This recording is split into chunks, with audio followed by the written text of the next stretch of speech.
ಮಂಗಳೂರನ್ನ ಕಾಡುತ್ತಿದ್ದ ಅಂದರ್ಬಾಹರ್ ದಂಧೆಯ ಮಂಗಳೂರಿನ ಜೂಜುಕೋರರು ಉಡುಪಿ ಜಿಲ್ಲೆಗೆ ಕಾಲಿಟ್ಟಿದ್ದಾರೆ. ಇದಕ್ಕೆ ಉಡುಪಿ ಜಿಲ್ಲೆಯಲ್ಲಿ ನಡೆದ ಜೂಜುಕೋರರ ಅತಿದೊಡ್ಡ ಬೇಟೆಯೇ ನಿದರ್ಶನ.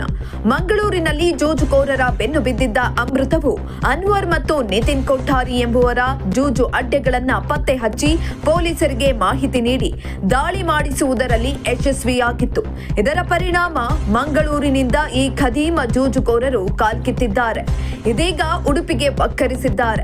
ಇನ್ನು ಉಡುಪಿ ತಾಲೂಕು ಕಡೇಕಾರು ಗ್ರಾಮದ ಸಿ ವ್ಯೂ ರೆಸಾರ್ಟ್ ಸಮೀಪ ಸಾರ್ವಜನಿಕ ಸ್ಥಳದಲ್ಲಿ ಅಂದರ್ಬಾಹರ್ ಇಸ್ಪೀಟ್ ಜೂಜಾಟ ನಡೆಯುತ್ತಿದೆ ಎಂಬ ಖಚಿತ ಮಾಹಿತಿಯ ಮೇರೆಗೆ ಉಡುಪಿ ಎಸ್ಪಿ ಹರಿರಾಮ್ ಶಂಕರ್ ಅವರ ನಿರ್ದೇಶನದ ಮೇಲೆ ಮಲ್ಪೆ ಪೊಲೀಸ್ ಠಾಣೆಯ ಪಿಎಸ್ಐ ಈರಣ್ಣ ಶಿರಗುಂಪಿ ಅವರು ಸಿಬ್ಬಂದಿಯವರೊಂದಿಗೆ ಕಾರ್ಯಾಚರಣೆಯನ್ನ ನಡೆಸಿ 5ರನ್ನ ಬಂಧಿಸಿ ಬಂಧಿತರಿಂದ 4.90 ಲಕ್ಷಕ್ಕೂ ಅಧಿಕ ನಗದು ಹಣ, 4 ಮೊಬೈಲ್ ಫೋನ್ಗಳು ಹಾಗೂ 1 ಪವರ್ ಬ್ಯಾಂಕ್, ಅಂದಾಜು 30 ಲಕ್ಷ ಮೌಲ್ಯದ ಟೊಯೋಟಾ ಫಾರ್ಚುನರ್ ಕಾರ್ ಮತ್ತು 4 ಲಕ್ಷ ಮೌಲ್ಯದ ಮಾರುತಿ ಸುಜುಕಿ ಸ್ವಿಫ್ಟ್ ಕಾರನ್ನು ವಶಕ್ಕೆ ಪಡೆದುಕೊಂಡಿದ್ದಾರೆ.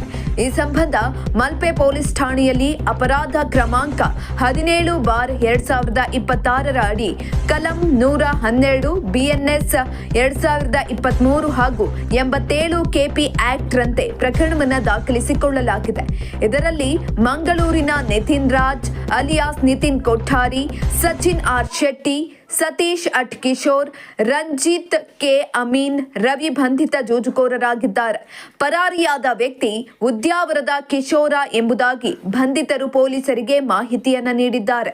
ಇಷ್ಟು ದಿನ ಮಂಗಳೂರಿನ ವಿವಿಧೆಡೆ ಜೂಜು ಅಡ್ಡೆಗಳನ್ನು ನಡೆಸುತ್ತಿದ್ದ Nitin Kothari and gang Mangaluru police commissioner Sudhir ರೆಡ್ಡಿಯವರ ಖಡಕ್ ಕಾರ್ಯಾಚರಣೆಗೆ ಹೆದರಿ ಇದೀಗ ಉಡುಪಿಯಲ್ಲಿ ಬಿಲ ಹುಡುಕುತ್ತಿದ್ದಾನೆ.